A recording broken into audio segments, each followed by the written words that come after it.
Last week, a male Maltese was brought in for having blood in the urine, and this was the urine sample collected. There are a few possibilities to why blood is present in the urine.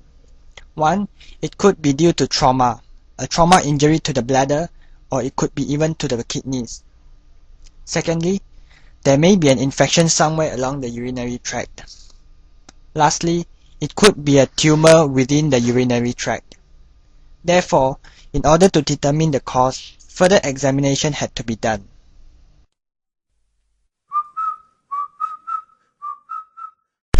So what is urinary tract infection?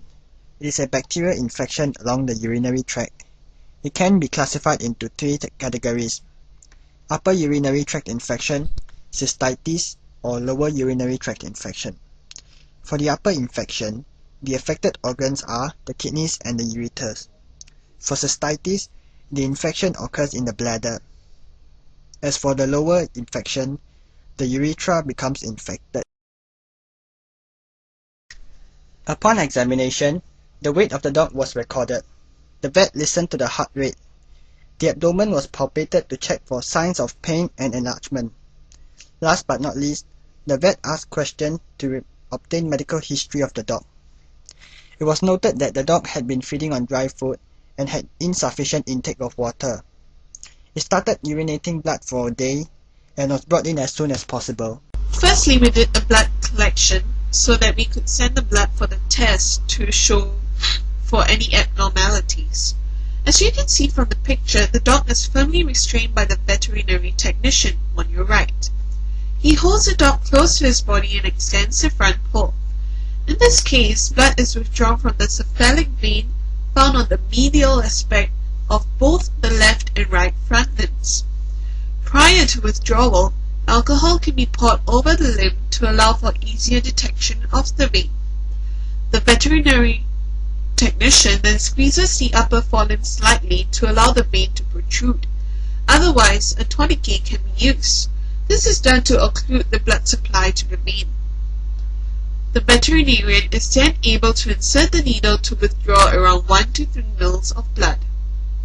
Eventually, the blood collected is divided into 3 tubes: red, grey, and purple. The red tube contains claw activator and tests for lipid profile. It has to be inverted, not shaken, 5 times before being sent to the lab. The purple tube contains EDTA, an anti-clotting agent, and tests for full blood count. It has to be inverted 8 to 10 times. The grey tube contains sodium fluoride and tests for glucose. It also has to be inverted 8 to 10 times.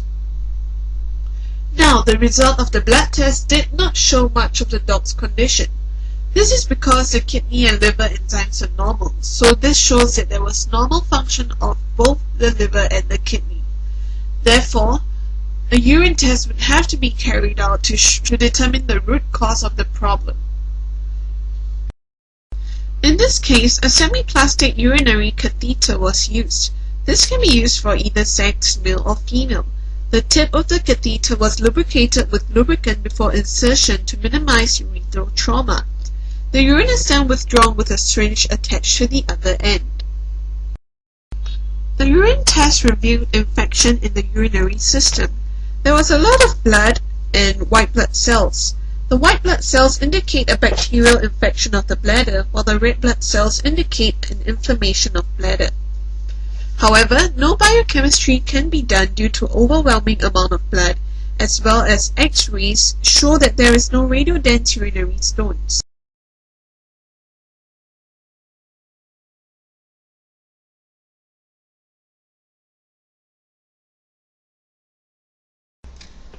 The dog was diagnosed with cystitis. The X-ray did not show any stones present, so urinalysis was eliminated. The kidney enzymes were also normal, as the levels of urea and creatinine were normal, so the kidney was not damaged. If it were a lower urinary tract infection, less blood would have been present. Heavy bleeding indicates damage to the bladder, therefore the diagnosis of cystitis. For the treatment, the dog was given IV drip to increase its fluid intake so as to produce urine to flush out the bladder contents. Antibiotics was given to eliminate bacterial infections and pain relief to reduce pain.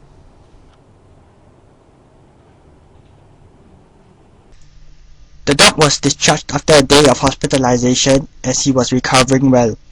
There was less blood present in the urine and the dog seemed happier. To ensure that he had fully recovered, a review was done 10 days after discharge.